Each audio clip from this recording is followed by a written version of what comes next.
Hey, what is up guys, and welcome back. So today we're going to be taking a look at a new camera from Foxeer, and it's called the Falkor Micro. I hope I'm pronouncing it correctly. Now we are going to be testing its latency through its video signal down to a photoresistor on a screen, and I'll explain that in a little bit.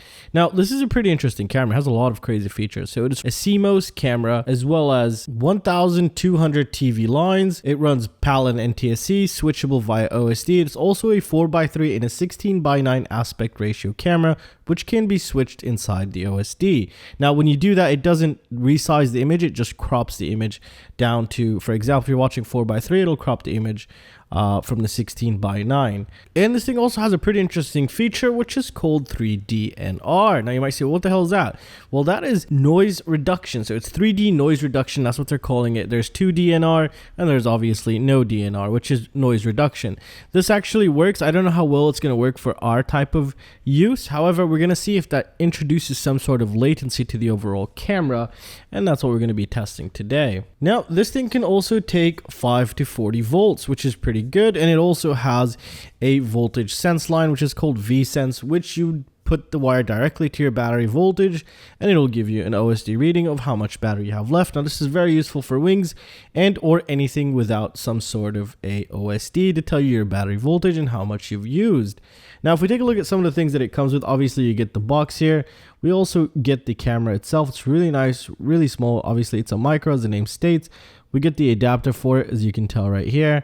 And just like any other adapter, we also get our OSD remote. So if we wanted to go ahead and change some of the settings, you can do that through here. And they give us two cables here for whatever we need. One has the OSD broken out. Actually, both of them have the OSD broken out here. And here's another one that actually connects directly to some sort of a VTX, which is really nice. And it's rocking something called GWDR. So it's wide dynamic range, 100 dB of wide dynamic range. However, I don't know any kind of way to currently test that for you, but I guess we're just going to take its word for it. And what we're going to do right now is we're going to go ahead and install it into my latency tester. That's a Ferrari, it's not the latency tester, which is in here. So as you can tell, it's rocking RGB LED. We're going to install the camera in here, close the box, have the electronics piped outside. Now this does a lot of crazy cool things here. What this does is obviously enable the LEDs and also give us a signal of when the LEDs were enabled, so we can see how much of a latency we have through the direct video signal into the oscilloscope. And we also have two measurements of latency. And if we bring in a screen here, it's a little bit dirty right now, it has a photoresistor on the screen, and we can also see the latency from the video signal down to the screen here. Now the screen latency will vary from many things, from goggles, receivers, modules, fat sharks, but if you wanted to know how much the latency would be, then here's a good example, I would say, because I'm piping it down into its AV input. There is no extra processing going onto the screen.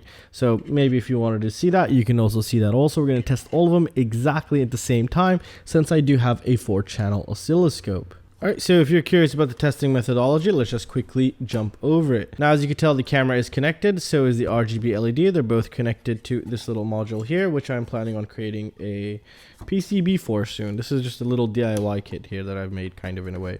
Alright, so here we have the control board, which is going to be controlling everything. Obviously, it takes an Xt60. I'm using a Maytech voltage regulator here. Now, if we bring this down, let's come in closer. This is the pin that's going to tell me that, oh, the LED just turned on. So start capturing the data. And here it's going to tell me I'm ground. So we're just going to get ground here. And then next on our list is going to be the video signal, which is going to be on this pin here. And I'm also going to give it ground, which is going to be like so. There we go. That's grounded. And next thing, we also need the photoresistor, which is this guy in there, and we have to capture data from him as well, so we can see when the screen goes white or when the screen goes black. However, you might say, well, how are you going to connect the camera to this? Well, it's very simple. Here we have another video line. This is from coming out from the screen. There we go. I just gave it video, and here is another ground. Awesome. There we go. So now that's all done with. It looks pretty crazy, yeah? And then next on the list, we need to also capture from the photoresistor, which won't be done from here, which will have to be done directly from the photoresistor. So let's do that right now. This just came off.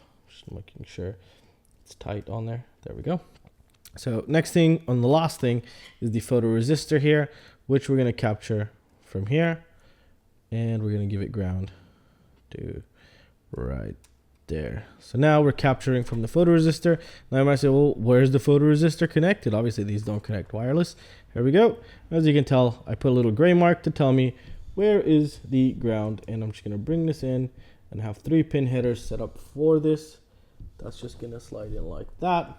All right, so now all we need is power. So I'm gonna go ahead and power everything up, bring the oscilloscope here, and I'll start measuring. All right, guys, so let's go ahead and take a look at this. Sorry if the camera's going to be shaking. It's because the way I'm sitting on the table currently to record this. Now, up top, we have the signal coming in from the photoresistor, which is this little thing senses light and it changes it to voltage. And this thing is connected right into the LCD, so we can see when the LCD turns on and off. So we can see its latency to the LCD.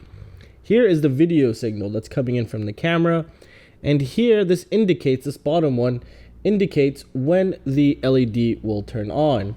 And if we take a look here, these are the readings, and we'll get into the readings right now. So what we're going to do is we're going to take one sample here, and once the LED turns on, it should record just a bunch of data before and after the LED went on.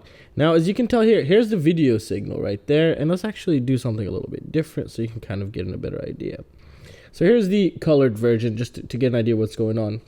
As you can tell, this is where the LED turned on down here, exactly at this line.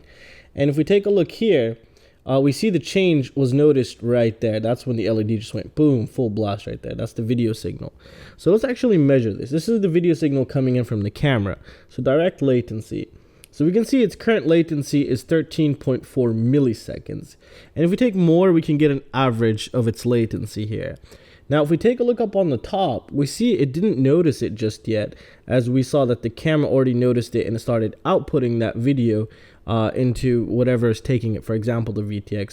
So for example, 13.4 milliseconds is the current latency from the camera to the VTX. And here is the latency for the screen. Now, the screen is going to be slightly different from place to place, from goggle to goggle.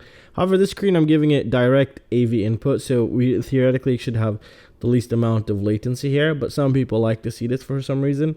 And if we take a look at the LCD's latency, we see it started to register.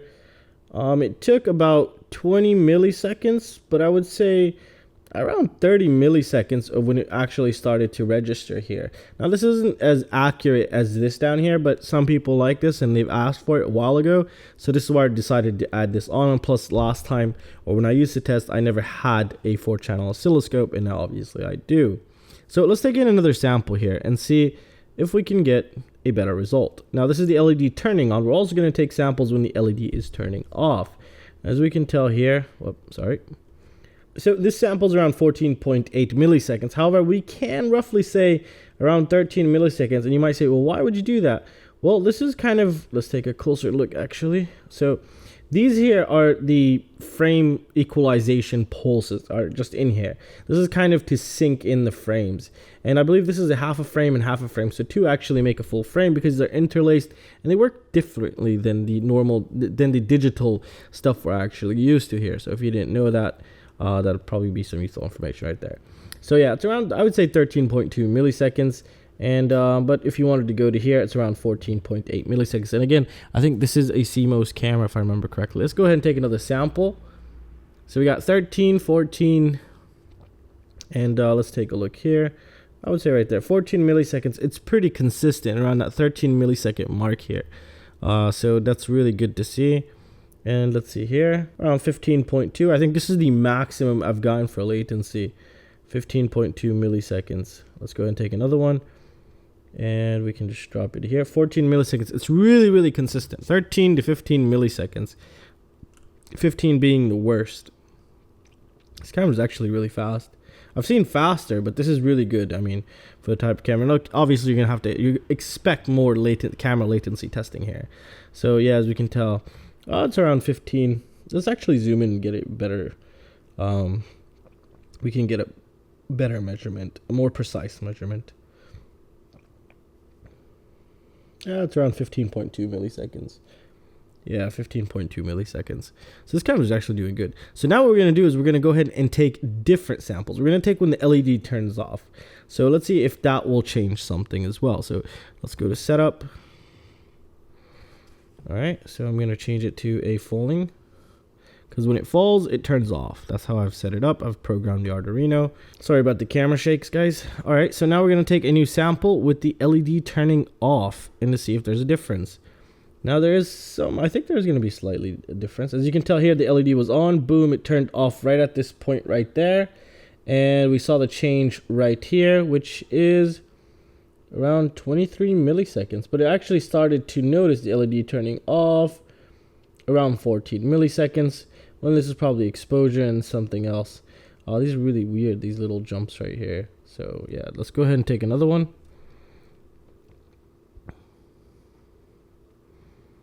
So we have around 20 milliseconds.